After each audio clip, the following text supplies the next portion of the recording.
Mobile forensic vans तयार केलेल्या आहेत। या प्रत्येक मोबाईल फॉरेन्सिक व्हॅनमध्ये वेगवेगळ्या प्रकारचं साहित्य त्या ठिकाणी असणार आहे।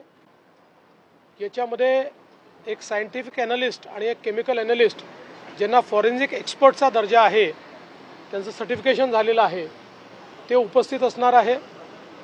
आणि क्राईम सीनवर जाऊन पहिल्यांदा ते क्राईम सीन ताब्यात घेतील आणि तिथला जो काही एव्हिडन्स आहे तो एव्हिडन्स ते जमा करतील।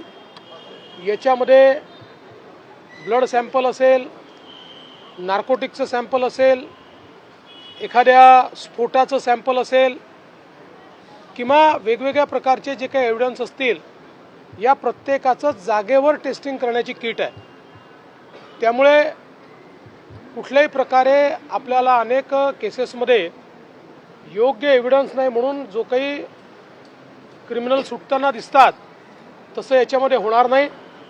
तर त्याच ठिकाणी या किट्सच्या माध्यमातून त्यांना त्याचा 100% प्राथमिक जो काही आहे तो निष्कर्ष काढता येईल आणि अंतिम निष्कर्ष देखील काढता येईल। यासोबत हे जे काही वेगवेगळे इक्विपमेंट आहेत, यातनं जे काही एव्हिडन्सेस जमा होतील, हे एव्हिडन्सेस कशा प्रकारचे स्टोअर करायचे त्याकरता ब्लॉकचेनची पद्धती तयार केलेली आहे। ब्लॉकचेन पद्धतीमुळे अनेक वेळा आपण पाहतो की कोर्टामध्ये अनेक दिवस केस चालते आणि मग कधीतरी तो आरोपी सुटतो आणि लक्षात येतं की जो काही पुरावा होता पुरावाच बदललेला आहे, पुरावा टॅम्पर झालेला आहे, पुराव्यामध्ये अडचणी आहेत। ब्लॉकचेन पद्धतीमुळे पुरावा कोणालाही टॅम्पर करता येणार नाही।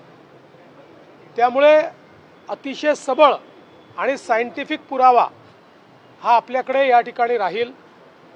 या सगळ्या व्हॅन्समध्ये CCTV पण आहे आणि फ्रीज पण आहे, जेणेकरून ज्या टेम्परेचरवर पुरावा किंवा इक्विपमेंट्स किंवा ॲनालिसिस करण्याचे केमिकल्स ठेवायचे आहेत ते मेंटेन करता येतील आणि सगळं योग्य प्रकारे सील होत आहे की नाही हे त्या कॅमेऱ्यातनं आपल्याला पाहायला मिळेल। म्हणून कुठेही एखाद्या आरोपीकरता वावच उरणार नाही। एखाद्या रेपच्या केसमध्ये सिमेंट कलेक्शन असेल, ब्लड कलेक्शन असेल किंवा एखादं DNA करता सायंटिफिक कलेक्शन असेल, असं कुठलंही कलेक्शन आता या माध्यमातून करता येईल।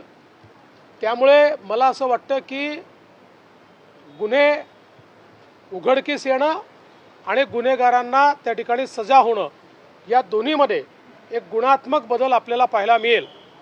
जवळपास 256 व्हॅन्स आम्ही तयार करणार आहोत। 21 व्हॅन्स आत्ता मी रोल आउट केलेले आहेत। सगळ्या व्हॅन्स या रोल आउट होतील, सगळ्या भागांमध्ये या व्हॅन्स उपलब्ध असतील। यामुळे आपल्या डिटेक्शनमध्ये आणि कन्व्हिक्शनमध्ये एक महत्त्वाचा फायदा या सगळ्या व्हॅन्समुळे होणार आहे। मी आमच्या विभागाचं अतिशय मनापासून अभिनंदन करतो। फॉरेन्सिकचे आमचे DG या ठिकाणी आहेत, फॉरेन्सिक विभागाचे आमचे सर्व अधिकारी या ठिकाणी आहेत।